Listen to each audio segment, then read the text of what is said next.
Meus irmãos, Feliz Natal para vocês. Hoje é uma data tão importante. Espero que vocês estejam curtindo com a sua família, comemorando o verdadeiro sentido do Natal, que é o nascimento do nosso Salvador. E hoje, nessa data tão importante, eu acordei com o Senhor me dizendo que eu precisava gravar esse vídeo.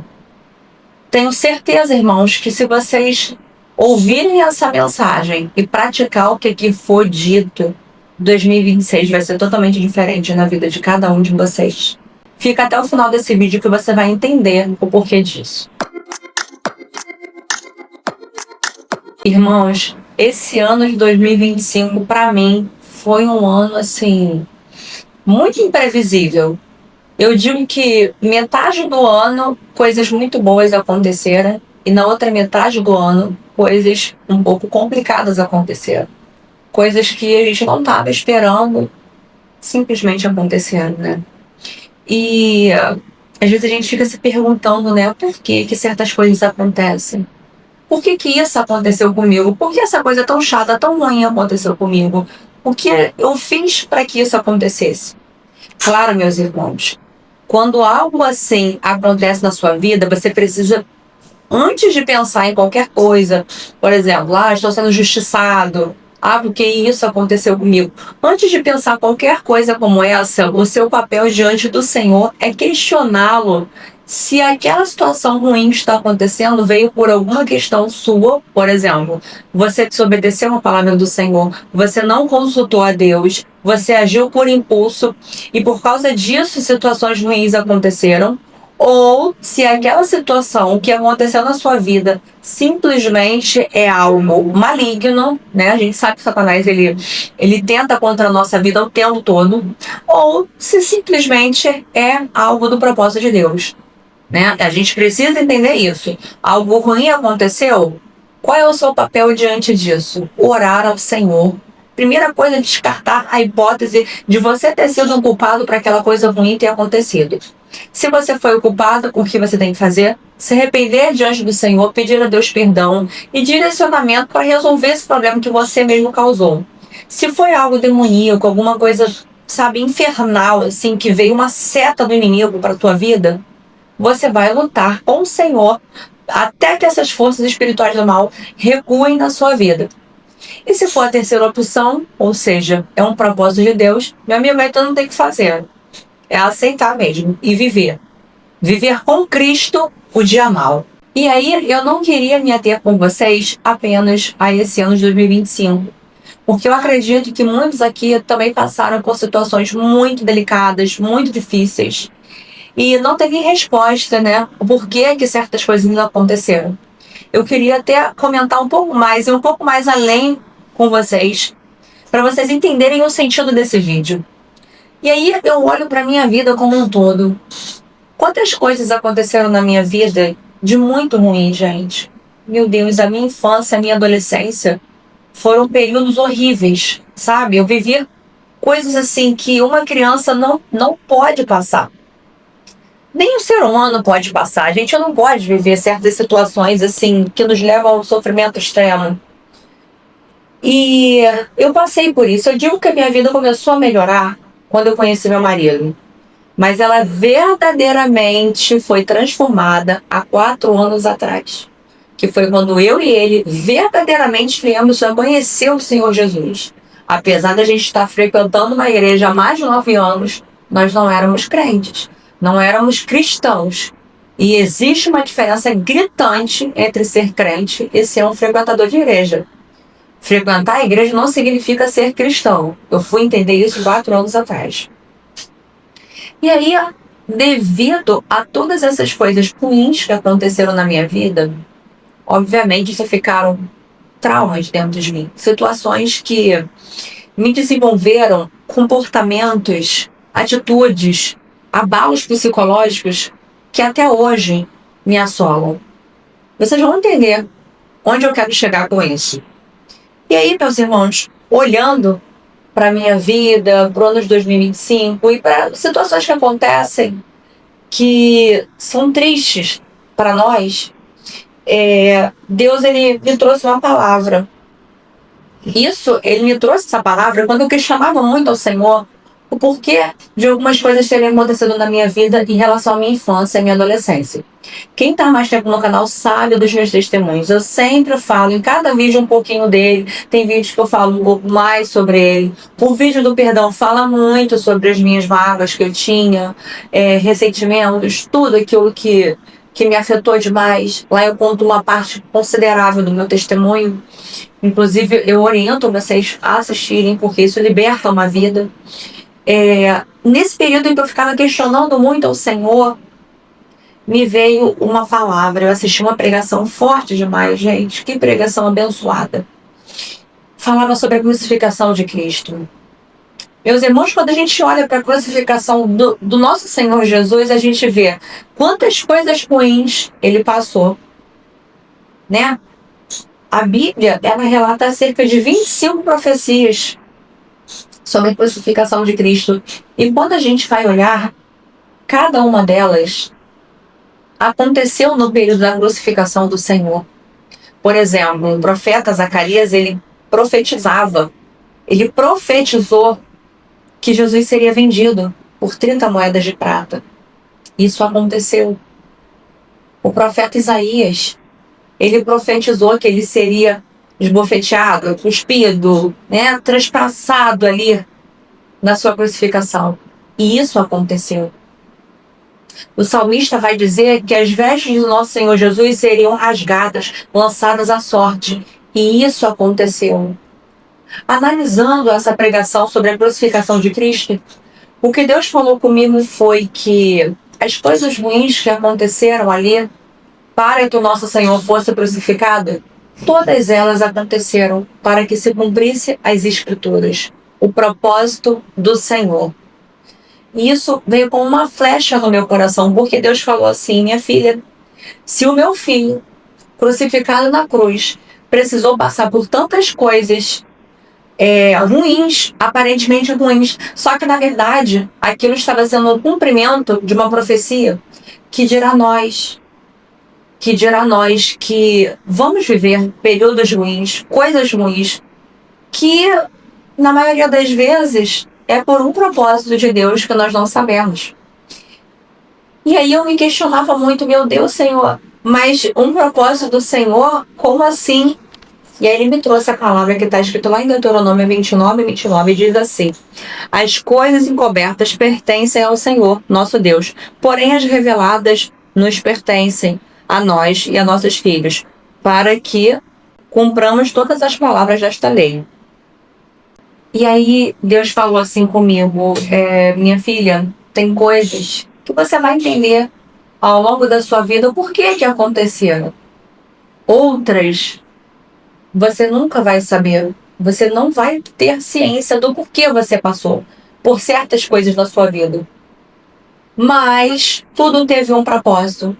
E quando Deus falou isso para mim, eu descansei no Senhor. Os questionamentos que eu tinha do meu passado, do que eu vi com a minha família, sabe, da minha rejeição, tudo aquilo, eu encontrei ali descanso em Deus e eu fiquei, assim, em paz. E aí, meus irmãos, eu consegui finalmente descansar no Senhor, entendendo que tudo que eu passei lá atrás teve um propósito. E quando eu olho hoje para minha vida, eu fico assim, pensando: se eu não tivesse passado por tudo aquilo que eu passei lá atrás, eu não seria a pessoa que eu sou hoje, que precisava ter essa maturidade tão rápida que eu adquiri para enfrentar o propósito que Deus tem para minha vida. Eu olho para pessoas que têm a mesma idade que eu, mas não viveram um terço do que eu vivi. Mas talvez para elas o propósito de Deus é outro. Para mim, eu necessitava passar pelaquela situação para que hoje eu pudesse suportar o plano de Deus para minha vida, que é algo muito profundo. Né? O Senhor me deu uma empresa, o Senhor me deu um casamento, o Senhor me deu um canal no YouTube para ministrar para pessoas. Quantas coisas o Senhor me trouxe, e eu olho e percebo que o que eu passei lá atrás me ajudou a me tornar quem sou hoje, né? Mas aí, meus irmãos, eu quero entrar num outro ponto em relação a tudo isso, que é o cerne da mensagem de hoje. Muitas dessas coisas que eu passei, como eu disse no início do vídeo, me causaram muitos traumas, me causaram muitos comportamentos que eu não conseguia mudar, muitas situações que desagradavam ao Senhor. E mesmo eu tendo conhecido a Cristo, mesmo eu tendo, buscado mudar com o Senhor, era muito difícil, sempre foi muito difícil. E desde que de fato eu aceitei ao Senhor, esse processo de mudança de mente, de comportamento, de caráter, tem acontecido de uma forma assim bem lenta, bem devagar. Mas o Senhor tem me ajudado a mudar certos comportamentos.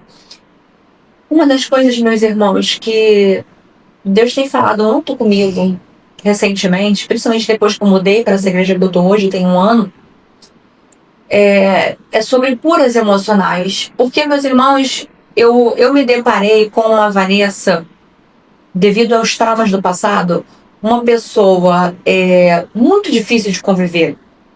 Uma pessoa ansiosa, individualista, egoísta, uma pessoa sem empatia, uma pessoa que não tinha paciência com os outros, que não sabia lidar com as pessoas, com a diferença das pessoas, uma pessoa, sabe, complicada de viver, devido aos traumas do passado. E isso não glorifica a Deus. Isso é algo que quando a gente vai olhar para uma pessoa que se diz cristã, a gente espera que ela tenha um testemunho, pelo menos, do caráter de Cristo. E para mim sempre foi muito difícil vencer alguns comportamentos que eu adquiri devido aos muitos traumas que eu vivi no passado, as situações difíceis que eu passei. E às vezes passo até hoje. E muitas dessas vezes eu ficava pensando e falando com Deus, poxa, mas eu não tenho como mudar isso. Eu não consigo mudar esse comportamento, essa carência excessiva, às vezes essa necessidade de querer que a minha vontade seja imposta, sabe? A minha vida foi tão difícil, eu não consigo mudar esses pensamentos, até que teve um dia, meus irmãos, que o Espírito Santo bradou muito forte no meu coração e ele falou assim para mim, Vanessa, entenda uma coisa, tudo isso que você passou, eu vi, eu estava lá. Eu vi tudo. E acompanhei a sua trajetória até você chegar a mim, me conhecer.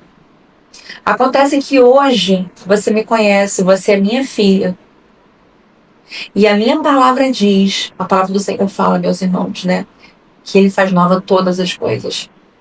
Todas as coisas, não tem exceção, são todas as coisas. E o Senhor falou exatamente assim para mim: eis que faço nova todas as coisas, minha filha. Os traumas do passado te levaram a ser quem você é hoje, uma pessoa que necessitava ter essa casca para conseguir suportar algumas coisas que eu vou te entregar, que outras pessoas talvez não suportariam. Porém, as feridas emocionais, psicológicas, sentimentais que você ficou, que hoje te faz uma pessoa, às vezes até difícil de conviver, isso tem que ficar para trás. Isso precisa cair por terra. Porque hoje você é minha filha e você vai resplandecer a glória do Altíssimo nessa terra com o seu caráter. Então, o que eu quero para a sua vida, Vanessa, é que você busque ajuda para mudar o que até agora você não conseguiu mudar. Porque muitas coisas, meus irmãos, eu consegui sozinha com Deus. Muitas mudanças. Porém, outras, eu não conseguia sozinha identificar o porquê que aquele comportamento retornava na minha vida, por que às vezes eu agia de uma forma imatura, por que mesmo querendo fazer a vontade de Deus eu fazia o contrário, sendo cristã, ajudando na obra, tendo um canal no YouTube. Irmãos, o nosso processo de mudança é dia a dia, que até o dia que eu morrer o Senhor vai estar me tratando. E aí Deus começou a ministrar no meu coração nessa igreja que eu estou. No culto de mulheres, a gente tem um evento chamado Recomeçar. Esse evento a ministra faz fora do ambiente da igreja. Ela aluga um espaço, um salão. A gente vai para lá. E ela, a ministra, que é a esposa do pastor, ela é psicóloga. Então ela utiliza desse evento para tratar somente sobre coisas emocionais. Curas emocionais das mais diversas áreas. Sexual, emocional, relacionamento familiar, traumas, questões que você não conseguiu conquistar, tudo voltado para a vida psicológica saudável de uma cristã. E Deus começou a ministrar no meu coração que existiam situações que me despertavam gatilhos, que me faziam ter certos tipos de comportamento que eram involuntários. Não é que eu queria ter, eram involuntários, porque a ministra explicou muito bem, ela é psicóloga, que o nosso organismo, o nosso cérebro, ele foge de tudo aquilo que nos traz tristeza, medo, angústia, coisas ruins. E quando ele sofre algo que é muito ruim para ele, ele desenvolve mecanismos de defesa. E aí explica o porquê que muitas pessoas, em certas situações, têm comportamentos que não agradam ao Senhor, mesmo não querendo fazer. É involuntário do seu corpo. O cérebro, ele se torna reativo a uma situação, um gatilho que desperta para que você não viva de novo aquela sensação ruim, e por causa disso, às vezes, você tem comportamentos que não agradam ao Senhor. E aí você entende, meus irmãos, por que Paulo escreveu dizendo: e o bem que eu quero fazer eu não faço, mas o mal que eu não quero fazer, esse sim eu faço. A luta, meus irmãos, entre a carne e o espírito é muito grande. Paulo sentiu isso na pele. E aí, Deus começou a ministrar muito nesse meu coração, de que eu precisava buscar uma ajuda profissional para tratar certas questões emocionais. Entender o porquê que aquilo lá atrás me fez hoje ter algum tipo de pensamento que nem é cristão. Às vezes eu nutria coisas na minha cabeça que nem era a realidade. Eram coisas do meu próprio pensamento. E aquilo me fazia se tornar amarga. Uma pessoa bem chata até às vezes de conviver. Em alguns momentos, meus irmãos, não estou dizendo que isso era o tempo todo. Eu sempre fui uma pessoa alegre, as pessoas gostam de conviver comigo, mas existiam gatilhos que aconteciam na minha vida que me despertavam alguns comportamentos, e em momentos esporádicos eu estava tendo ali comportamentos que não agradavam ao Senhor. E aí, meus irmãos, eu fui apresentada, né? Deus cuida de tudo, Deus cuida de tudo. Uma amiga na igreja, ela comentou comigo, né, sobre ela falou sobre a terapia que ela faz, uma psicóloga cristã. Eu lembro que quando ela me indicou, essa psicóloga, ela fez questão de pagar 2 sessões para mim. Porque até então, irmãos, eu tinha muito preconceito. Psicólogo? Que? Não, coisa de maluco, eu não preciso disso não. Eu não preciso de psicólogo, eu não preciso de nada disso. E ela pagou as 2 sessões para mim e eu comecei a fazer a terapia. Como isso tem me ajudado? Irmãos, Deus foi começando a desmistificar algumas coisas na minha mente que me fez entender que a psicologia ela é pautada na Bíblia. Coisa linda, irmãos. Quando a gente vai olhar as escrituras e o que a psicologia muitas vezes utiliza, a gente percebe que a psicologia é pautada na teologia. Vou dar 2 exemplos para vocês. Um exemplo, na verdade. A psicologia, ela tem uma teoria, eu não sei se eu vou explicar certo, porque eu não sou da área, que se chama psicologia ativa, eu acho que é isso. Que ela fala que o nosso cérebro ele não tem a condição de identificar o que é verdade, o que é fictício. Na cabeça dele tudo é verdade. E aí, irmãos, a psicologia tem uma técnica de reafirmação, de você reafirmar para o seu cérebro alguma coisa, né, alguma coisa boa que vai ser benéfico para você várias vezes, para que o seu cérebro entenda que aquilo é algo verdadeiro, real, e passe a raciocinar daquela forma e aquilo ser algo bom para você. Tem pessoas, por exemplo, que falam, né? Ah, eu vou ser curada dessa doença, eu serei curada. E às vezes, de tanto ela profetizar sem nem saber, o corpo dela entendeu aquela mensagem e ela consegue até expelir aquela doença. A gente já viu vários testemunhos como esse. Quando a gente vai olhar a palavra de Deus, olha como o Senhor faz. Gente, que coisa mais linda do mundo. A palavra do Senhor diz assim: diga ao fraco, eu sou forte. Deus está mentindo? Deus está falando para o fraco dizer que é forte quando ele não é? Não, meus irmãos. Quem criou esse cérebro aqui foi o Senhor. Ele sabe que se eu der um comando para o meu cérebro, ele vai entender. Então a própria palavra de Deus fala: diga ao fraco, eu sou forte. Diz para você mesmo que você é forte. porque assim você vai se tornar. A palavra do Senhor também diz assim: se te mostras fraco no dia da tua angústia, tua fé será pequena.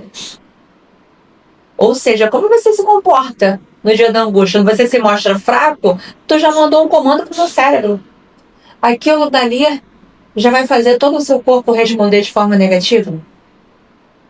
E aí você vai olhando, eu só trouxe aqui 2 exemplos. E você vai olhando que, olha como é que são as coisas, que a palavra de Deus, ela é uma inspiração para a psicologia. Quando você vê o profeta Isaías pedindo a morte para si no deserto, o homem que, meu Deus, fez fogo descer do céu. O homem que fez Israel viver experiências extraordinárias. Ele chega no momento em que ele está profundamente angustiado, triste, ele vai para o deserto, depois de que ele recebe de Jezabel a ordem de que ele seria morto. E ele ficou abalado com aquela informação, foi para o deserto e pediu a morte para si. O Senhor, muito calmamente, com muita paciência, manda o anjo levar pão e água para ele comer.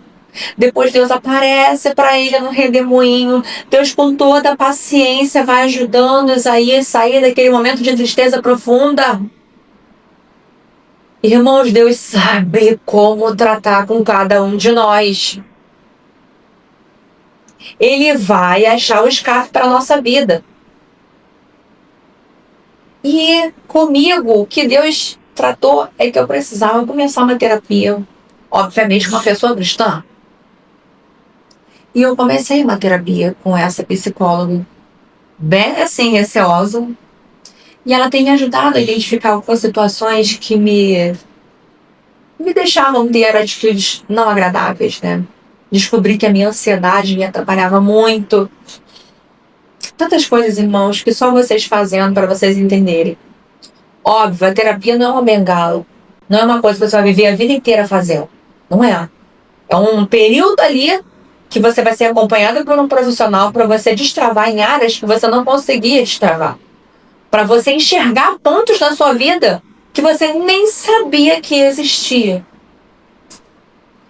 E depois que eu comecei a dar a devida importância para o meu emocional, para os meus comportamentos, para os meus sentimentos, irmãos, quantas coisas Deus tem me abençoado. Eu falei nos meus últimos 2, 3 vídeos que eu iria gravar um vídeo sobre curas emocionais. Esse é o primeiro deles. Eu vou trazer muitos outros, porque é um tema de extrema importância. Eu estou trazendo esse vídeo, meus irmãos, porque o Senhor, Ele me pediu para dar um recado para aqueles que estão aqui assistindo esse vídeo. Não termine este ano com o mesmo pensamento que você pretende iniciar 2026. Não termine esse ano sem entender que o ano de 2026, você, para viver coisas novas, terá que fazer coisas novas. Não adianta você entrar no ano de 2026 e fazer tudo igual. A sua vida será a mesma. Mais uma vez, você terá um ano fracassado. Por quê? Você pode conseguir ter uma benção ou outra com o Senhor, mas talvez tantos traumas fizeram você se tornar uma pessoa amargurada que você não consegue nem sequer ser feliz, ter contentamento, você não consegue seguir a sua vida, você não consegue ter paz interior. Irmãos, as aflições virão. A palavra do Senhor diz em João 16:33 o seguinte: tenho-vos dito isso para que em mim tenhais paz. No mundo tereis aflições, mas tende bom ânimo. Eu venci o mundo. Esse ano, 2026, irmãos, se preparem. O inferno não está de férias não, irmãos. Satanás está ansioso para ceifar nossa vida, para acabar com o nosso casamento, para acabar com nossas relações, com as nossas amizades. Ele está ansiosíssimo para isso acontecer. Ele quer, anseia mesmo a desgraça. E ele já planejou o seu 2026 cheio de tragédia. Jesus fala que no mundo tereis aflições, mas ele exorta: tende bom ânimo, porque eu venci o mundo. Agora, meus irmãos, você vai decidir com Deus como você vai passar por essas aflições. o que elas vão gerar na sua mente, na sua cabeça. Gatilhos vai acumular com os anteriores que você teve em toda a sua vida, porque a cada situação dessa que vai acontecendo e vai acumulando, você vai ficando mais esquisito, mais desgostoso, a sua vida não tem mais sentido. Para que viver? Jesus me leva logo, desejando a morte. Olha que blasfêmia. Que coisa absurda. Então, meu recado para vocês hoje, meus irmãos, é: busque hoje curas emocionais para a sua vida. Pergunte ao Senhor o que Ele quer que seja mudado na sua mente, no seu comportamento, no seu sentimento. É mágoa, é rancor, é ressentimento, é ansiedade, é preocupação, é depressão. Qualquer tipo de sentimento que não glorifica o Senhor. O que é que você vai ter que deixar no ano de 2025? Nem que para isso você tenha que iniciar o ano de 2026 procurando uma ajuda, uma terapia, uma psicologia para te ajudar a ser uma pessoa melhor e mais agradável. Tá bom, meus irmãos? Que Deus abençoe vocês nesse restinho de dias aí que tem no ano de 2025. Fica com Deus.